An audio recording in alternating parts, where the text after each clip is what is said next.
All right, so since I didn't find any good comprehensive videos on YouTube about how to take out and fix the ignition of a 2001 Toyota Avalon, I figured I would try to make one myself. So I'll start from the very beginning. The first thing you do when you're trying to fix the ignition, I didn't do it, but you're supposed to disconnect the negative terminal from your battery. I guess that's so the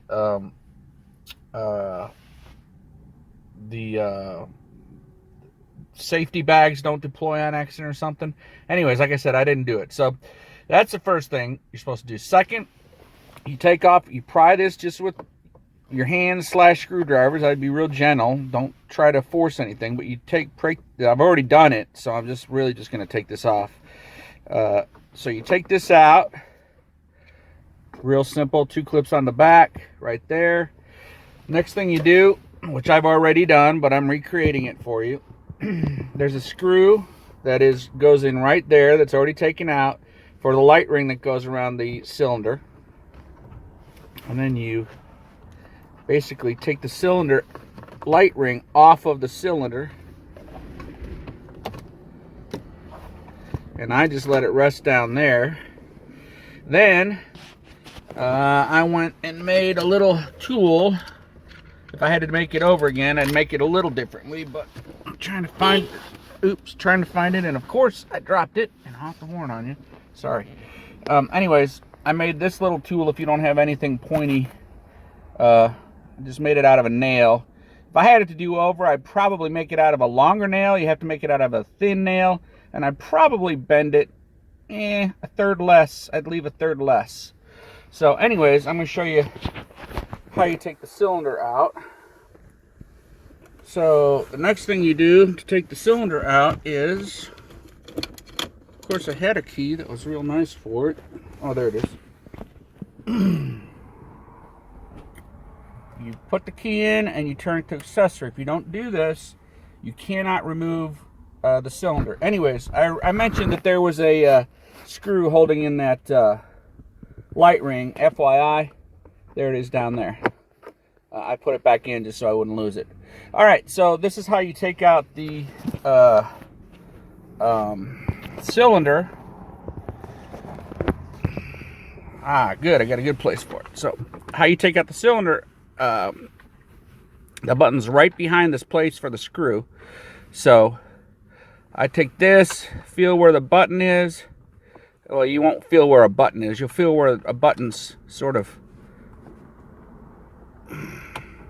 You'll understand when I take it out. I'll show you.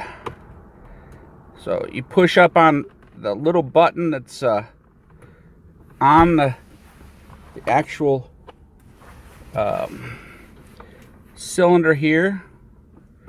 Like I said, it's a lot easier, of course. Well, I'm not videotaping it, but all right, so come on now.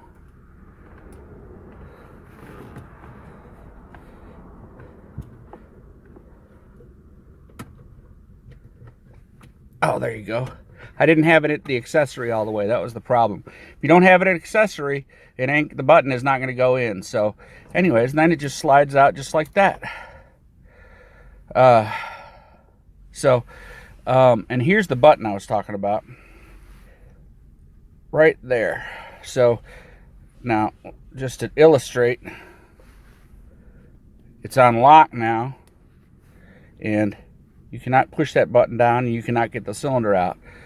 If it's an accessory, you can do what I just did. Set it over to accessory, and the button goes in and out, no problem. So there's a female part that is what I was trying to explain under here that you go through to hit this male part and push it up, and then slide it out. So that's the first part of fixing this thing for an 01 Toyota Avalon. Okay, so just a footnote. This is the tool I made to perform the act of taking the cylinder out of this car. If I had to make the tool over, it's obviously made out of a nail and just bent. But long story short, if I were making this over again, I would try to get a longer nail. Same thinness, because you need it nice and pointy, to push a male part up into the female part of the cylinder. So I would, if you can, get a real long, as long a thin nail as you can, and then just bend it up at the end about, I don't want to know what that is, but I don't know, I'll use my finger, maybe a 1/2 inch or inch. I don't know exactly. So there you have it. Or if you've got the correct tool, you probably know what it is. You can use maybe some bent pliers or an actual tool that's designed like this. They do sell them at Harbor Freight. FYI, that actual tool, I don't know why I didn't include it, looks like this. That's the perfect tool, but you have to spend money on that at Harbor Freight if you're interested, or wherever, for getting the cylinder out. Important note before we begin, messing with your cylinder in your car is one of those jobs, unless you have more than one vehicle, but especially if you have one vehicle, you want to have all the tools and supplies ahead of time. And for me, one of the most important things was, just in case I was totally unsuccessful and screwed everything up, I went to the auto parts store and got a replacement, because you can buy these totally, you know, this unit comes with keys, pop out the old unit and put in a new unit. So I bought that and had it and kept the receipt just in case I screwed up my fix in this video. God willing, I think I was totally successful. I don't want to jinx it, so I'll leave it at that. But I'll say this before you start: one of the things that come to mind that you need: white lithium grease. You can get that in the auto department at Walmart. If you decide to clean the lock thoroughly, I used brake parts cleaner. Can also get that at Walmart. It's one of the best places. Needlenose pliers, and you could probably do it with a normal set of needle nose, but it'd be really good. The thinnest needle nose you can get, the ones I used, I believe that I bought them originally for electronics use, so they were really needly nosed, let's put it that way. Some toothpicks or something that's sort of you know, that's pointy, maybe an ice pick or something like that. This tool, or you can make one by bending a nail for taking the cylinder out. A couple flathead screwdrivers, one Phillips screwdriver. Not sure if I mentioned white lithium grease yet or not, but you can get that at Walmart. And am I leaving anything out? Some paper plates. A lot of patience. Don't try to hurry, because you will probably mess things up if you try to hurry. Drill and drill bit. Set of jeweler's screwdrivers to pry out the pins, or if you can think of anything else, a punch to pry the pin. I even use like a real small end of a punch, but it's got to be small. And then the punch, you also, if you're going to put these, I'm not going to put them in, probably not going to put them all the way back in, but these pins, if you're going to put these pins back in, you probably need a punch. I think that's it, but I'm not responsible if I forgot something. Vise, I used a vise to drill out this hole. That's about all that I can think of that I had. You know, you can get a set of picks that are sort of like this, that probably would come in handy, useful at Harbor Freight. And then I think they also have like sort of like dental, a kit of dental type stuff for it. So overbuy tools, because you don't want to screw this up if you've got one car, because you're stranded. You're totally stranded if you screw this up. So that's, in a nutshell, my disclaimer and warning. Make sure you have everything you need and plenty of time before you start. And if you get into a bind, you aren't supposed to, but you can take that auto part that you've got, and if you really had to go get replacement parts, you could use it. Although I wouldn't tell the auto parts department store that the store that you used it, because they won't let you return it then. So on the Avalon, on my Avalon, on the lock that came with mine, after you pull out the cylinder, there's 3 pins that hold the bevel, which is this part at my above my thumb, not the key, but this part right here between my thumb and forefinger, sorry, right here between my thumb and forefinger, is on top of the actual lock mechanism itself. The things that hold it in are these things, which is, that's a pin, and that's halfway out. So when you open it, you're going to find there's a pin there. That's fully in pin, and if you'll notice, it's blocked from the back. What I think I'm going to probably end up doing is just drilling that pin out. And then this is what the pin looks like when it's fully in. See that back there? Sorry, way back there? That's the same pin. So what you got to do is get yourself some really sturdy jeweler's screwdrivers and wedge it behind, I don't know if it's a rivet or what it is, but it's definitely a pin. And here's the picture of one that's almost all the way pulled out. If you notice, it's pulled out, and I've taken a screwdriver and see if I can get you a better lighting. Anyways, there's nothing down in that hole behind the pin. It's a little bit protruding. So what I did is I took a little jeweler's screwdriver, sturdy one, wedged it between the pin and this metal piece and pried it out. That didn't get out far enough, so I took a star bit. Basically, you got to get a little bit more of a hefty bit, some way to get this pin all the way out to where this can slide off of this. This can slide off of that. So that's that. Like I said, that's what it looks like when it's fully, when the pin is fully in the mechanism when you pull it out at first. And this is what it looks like after you've, or while you're in the process of, at least. If you notice, there's nothing down in that little crevice down there of removing the pin. You got to do one by one. This one, obviously you can't get to, so I'm either going to drill through this metal piece that's blocking me, or I'm going to just drill that out, I think. And then when I install, I'm just going to go without this. I was told by a locksmith that I didn't need all three of them. So those magnifying glasses that are very helpful in this scenario. You can buy these things at Harbor Freight. They're jeweler glasses,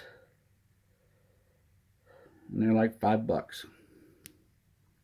So I very sloppily, sort of after the fact, have put this back in the vise, because I think it's important you know how I had it in the vise.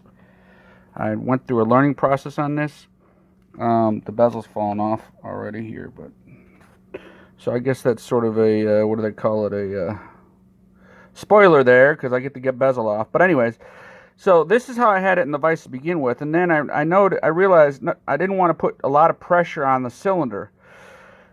So I put it in there gently, and then after some drilling and whatnot, I decided I needed something under the vise, sort of between that spindle and the cylinder, so that when I push down, I'll shoot another view of it, I wasn't just relying on the sides of the vise. So I ended up with a screwdriver, because I did it on the fly. I would suggest you find some nice piece of wood of some type, and then I would just ever so gently put pressure on here, so I was counter pressuring the weight of the drill and whatever kind of torque I was putting down on it. I was having problem, putting pressure on it, because I didn't want to break anything, basically. So this really sort of ended up with, I'll take the layers apart now. So here's the lock I'm taking out, and of course everything's going to fall out, but so it's not going to be a good shot, I guess. But I took out the cylinder right here. Cylinder's out. Underneath that, I used a rubber gripper and I cut it for the jars. Just cut a straight edge and put it around the lock, and left this lip of the bezel totally out of the this lip right here. I left it totally out of the vise, if you noticed. Then underneath I had this block that was almost perfectly made, it seemed like, and I was just applying slight pressure on the screwdriver. So I thought that was important if you're concerned about not messing things up, I guess. I'm going to drill out only this pin. I think I've got the other two pins fully out. So this is put in the vise as gently as I can put it. I don't want to squeeze this and screw up any sort of what do you call it, geometry involved in this whole thing and how it fits in the car and everything. So I'm starting putting it in there very gently. I'm going to gently try, hopefully put gentle pressure on it and drill down. Before I do that, though, I'm going to do myself a favor. I'm going to put a toothpick in here, and I'm going to measure the depth, because there's a backstop to this. So I'm going to measure the depth, which will give me the amount, hopefully, and then I'm going to put some tape on the drill bit, whatever that measured depth equals, so I don't drill past it. And I'm probably going to do it real slow. And I'm going to do it with the key in. So I started with a smaller drill bit, but I ended up using this one that basically is just smaller than the main top hole, but much bigger than the actual pin that goes down in there. So I just wanted to give you an update, and you can see how I marked the drill bit. So I put the toothpick in there, measured the depth of the I put the toothpick in there right at this crack where the end of the drill is, measured the depth, and I marked it on the drill bit. Ended up using a drill bit just about the size of the entire hole that pin went into. You can't see it. There you go.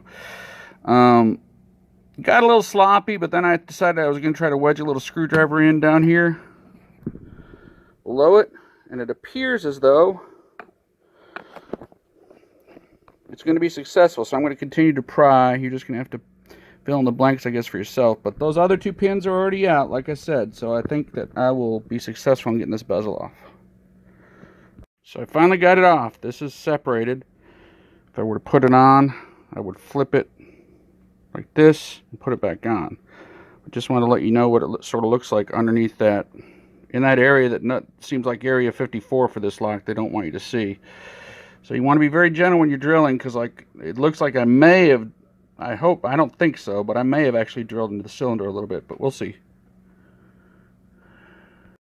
This is the cylinder, right? Now you've got the bezel off. Bring up to speed. When I talked to a locksmith, and they said when you start taking the bezel out, or start taking the cylinder out, this is gonna, it's gonna come apart. It has on me because I've taped it down. I said, well, I'll just tape it down. He said, okay. Anyways, so that's what this is. This is blue painter's tape. This is a little bit out of the cylinder now. I'll try to put it back in. So there you go.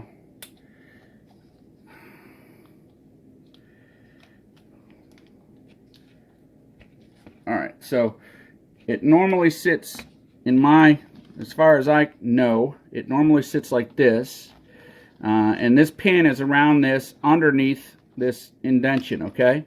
So the way you get the pin off, I'm sure there's some way you could get it off without the correct tool, but the easiest way to get it off is with the correct tool, which is called either a snap clip remover or a retaining clip remover. It looks like this. It comes with different attachments on the end. I just went with the basic one, but you get different attachments. You get them at Harbor Freight. There's 2 different ones, or maybe actually 3 different options for you to choose from Harbor Freight. Anyways, so that's the easiest way to take off that clip. Before you take that clip off, make sure you put the key in the ignition, or in that hole, because that holds all the parts in place. Then push from this side, and that's where this thing's going to move a little bit on you. It's somehow, for some reason, it's putting pressure down on the cylinder a little bit. And then this slides out.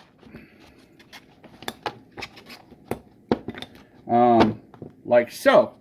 Now, I don't know how much research you've done, but apparently, I don't know how many Toyotas, but a lot. They say it's the number 4 and number 7 have the split pins, and that's why they get jammed.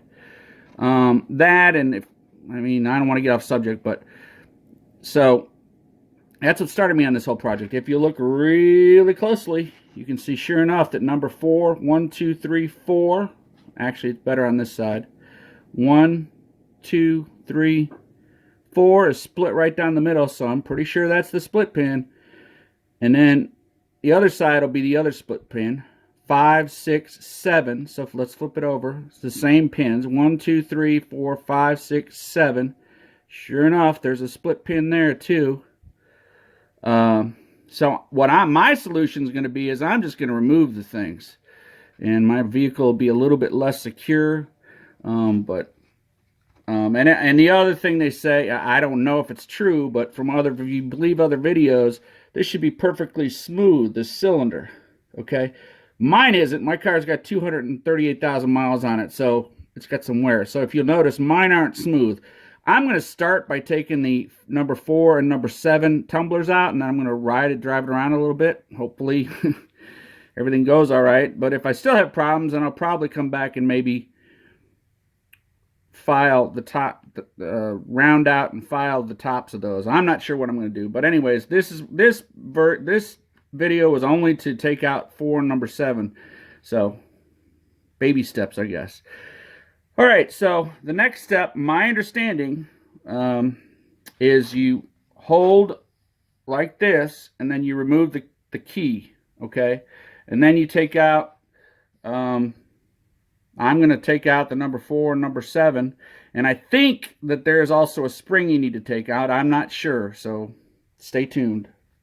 Sorry if I didn't show you. I was looking at it. I'm sorry if the video wasn't all that good, but I explained it. Bye. Yeah, so I just removed a split pin, and there is a spring under it that I'm going to take out. I'm 99% sure you're supposed to. Anyways, that is what the split pin looks like. Half of it came out. I'm going to take the other half out. Hopefully, I'm holding it sideways. I did exactly what I said I was going to do. I held all the springs down, and then I took the key out, and then I put it sideways and let them out real slow. So that's what I did. So let's take this other one. Actually, first I'm going to see if I can get the spring out here, I think, if I can. Well, I'm going to fish that spring out with a, probably a toothpick or something to that effect. I'm sorry this is out of focus, but my main goal is to get this. So I'll show you, hopefully, how to take one of these out. This is the fourth one back. Ooh, that's not good. So I slid it down a little bit. Anyways, I'll probably push it. Yeah, so I slid it in on accident. So I pushed it out from the other side, just to tell you what happened in case I didn't get a good video on it.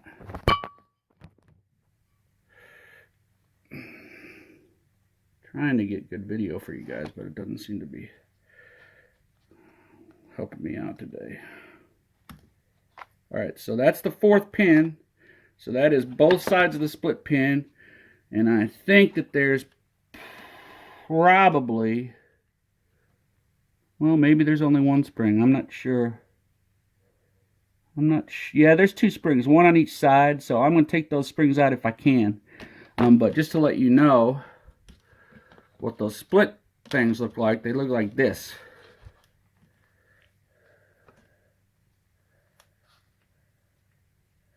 Those are the offending items in my lock, I hope. So I'm going to do number 7, but I'm probably not going to video that one. So I just took one of the springs out, and I will record, hopefully. Alright, yeah, hopefully. The springs on mine are all the way up on the top and all the way down on the bottom. And all I did was put a little toothpick in there, in the middle of that spring, cock it up, and hopefully, I'm going to have to take another run at this.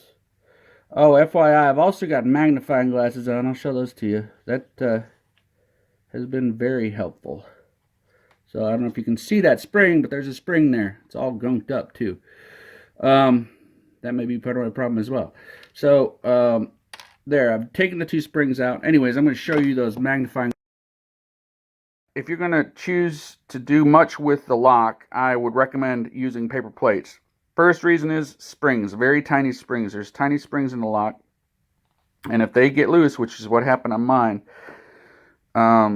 you want something that's sort of cupped and it makes things easier to find. I would just have a white paper plate. Anyways, this paper plate is to show you how to make a little wafer map for your key. Of course, the circle is the top of the key, and it starts at the bezel, the number of the wafers. So on this particular Avalon key, there's 8 wafers.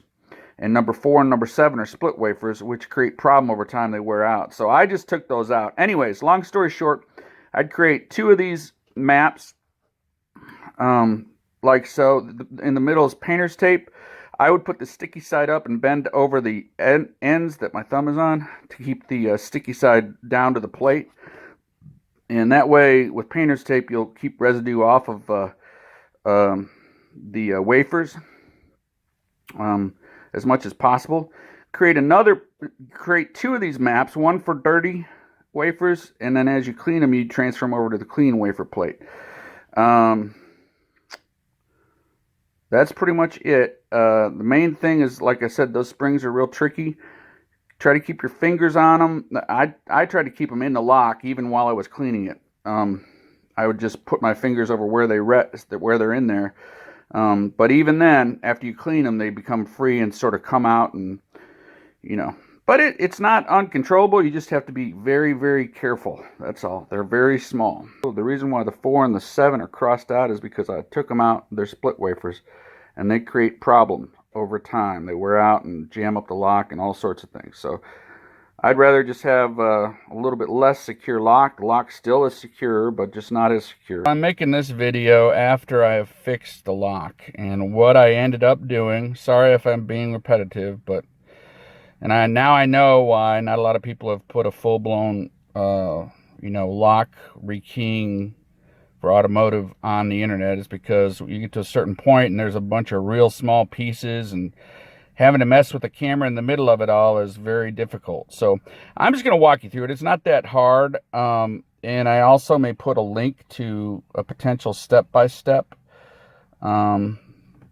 either in the notes, or I might shoot a video screen of it, so in case it's edited out of the notes by the great editor at YouTube, I guess. So anyways, let me walk you through this. What happened, like I said probably before, is I ended up prying out these 2 pins. They're just pins. I don't know if I referred to them as rivets, but they're not. They're pins. And my thumb and my index finger. Then when I got over to this one, as you can see, it's set up a little differently. There's a block, so you can't pull it out. So I drilled it out, as you can see. I'm not going to be able to take the lock apart for this. Sorry, I'm not going to be able to take the lock apart for this video, but what happens is, before you do all that, you stick the key in the ignition and you turn it to accessory, because this thing will not come out without it being that way. Then you're able to push this button in. And just a side note, a little diversion here, I've also watched a bunch of videos about how to get this out if it's stuck. And all those videos talk about forcing a screwdriver in here or hammering or whatever. If you're going to force a screwdriver in it, I mean, after being through this, what I would think you'd want to do instead is simply drill out that thing. Instead of messing with all the internals of this, drill that out. And you probably have to, figure out how to take that panel apart in order to drill up into it. Or maybe it's not possible. Maybe that's just, I am not a locksmith, so this is an amateur, and you're learning at your own risk. All right, so you turn it to accessory. That allows you to push that pin in. You can either make a tool to do that with as long of a nail as you can get, and just bend it about 1 inch from the end. They sell a tool specifically for it. It is this one. It's actually in a kit, and you can also get different sizes. But it's Harbor Freight. The kit's like $8. So that's the best thing to get it out of that hole. Okay.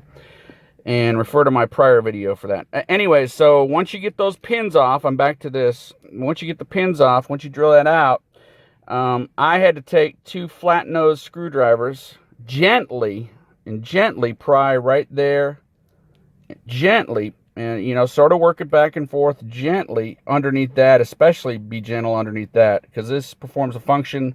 I don't know what the function is, but, and before I said you had to cover it with tape. I'm not so sure about that. I took it off when the lock was disengaged and nothing came out when I took it apart. So anyways, what happens is you get the lock apart, and mine was all gunked up. I guess I'd put graphite in it, or somebody had. It's a 230,000 mile car. So I'm probably going to never put graphite in it, in a lock again. So, because I think it may have been part of the problem. In these Toyotas, there's, I think, wafer number 7 and number 4 is a split wafer. So that's what I originally started this video to do, is take out those wafers, and that's it. But then after I got into it, I realized that it was so gunked up, I might as well just take it all apart and lubricate it. So I did that. You have to be very careful with the springs when you do that. I would do, if you're taking the inner cylinder apart, this comes off after you get it out of the car. I guess I'm not doing this in the right order, but hey, it is what it is. Then after this comes off, this being this bezel, okay, after you get it off, you take the key and you put it back in the lock, and then you remove these retaining pins with what's called a retaining pin. This is the retaining pin clip. I'm sorry, retaining clip, or a snap clip is what they call it, right there. You can get that at Harbor Freight too. There's 2 or 3 different versions. You take that off, and then you put the key. Make sure the key is in the cylinder. Bezel's off, keys in the cylinder. Then you push from this end, and everything comes out, and nothing should really fall out of the lock because the key's in it. If the key isn't in it, you might have a problem. There's stuff's going to go flying everywhere.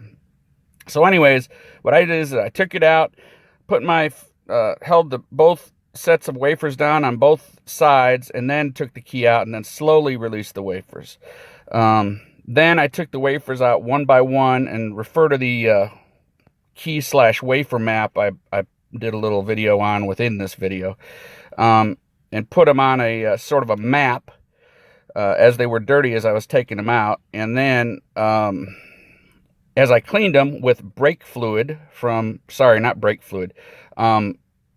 parts cleaner. The instructions I got a hold of after a lot of Googling said use a solvent. I use brake parts cleaner. That may be good or bad, I don't know, but it worked like a charm.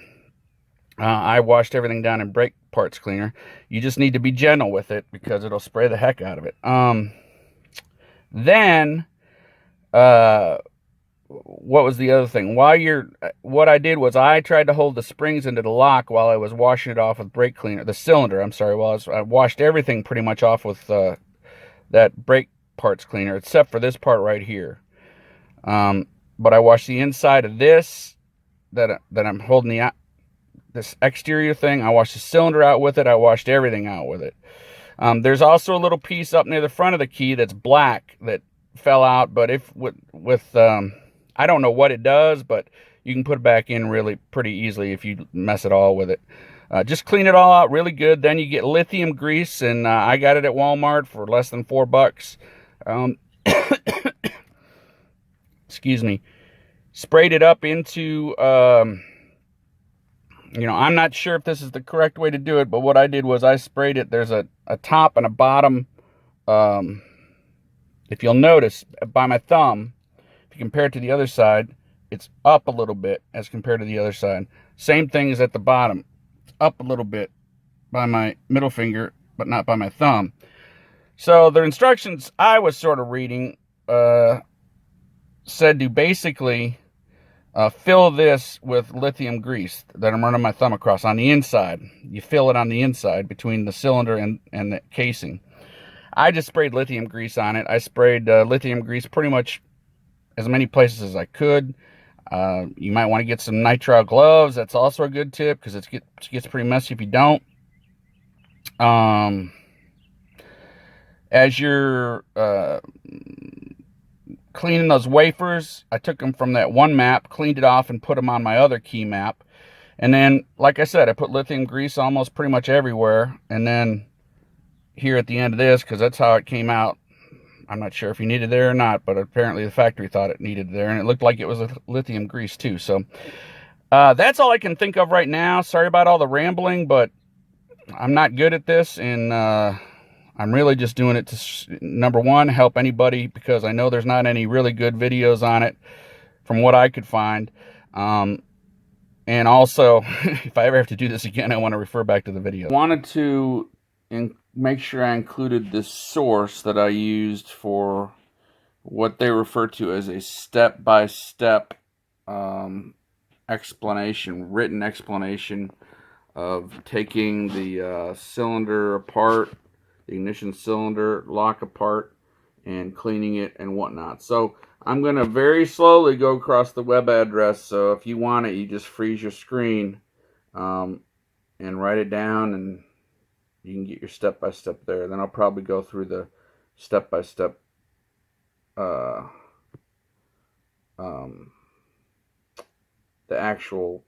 show the actual step-by-step list that this guy makes.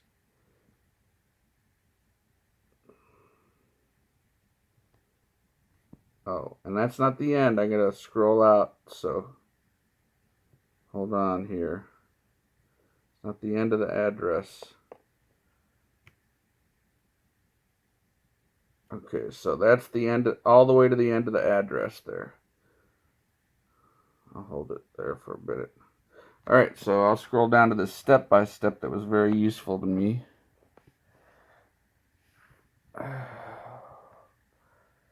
Hold on.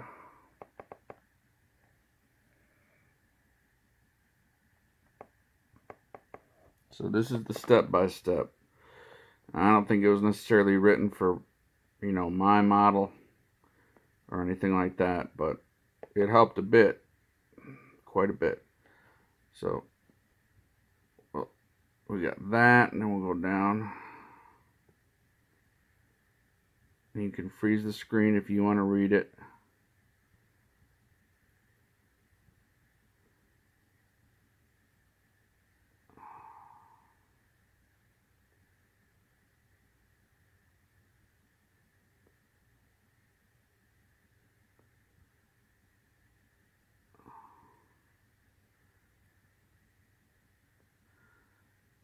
So that helped me quite a bit.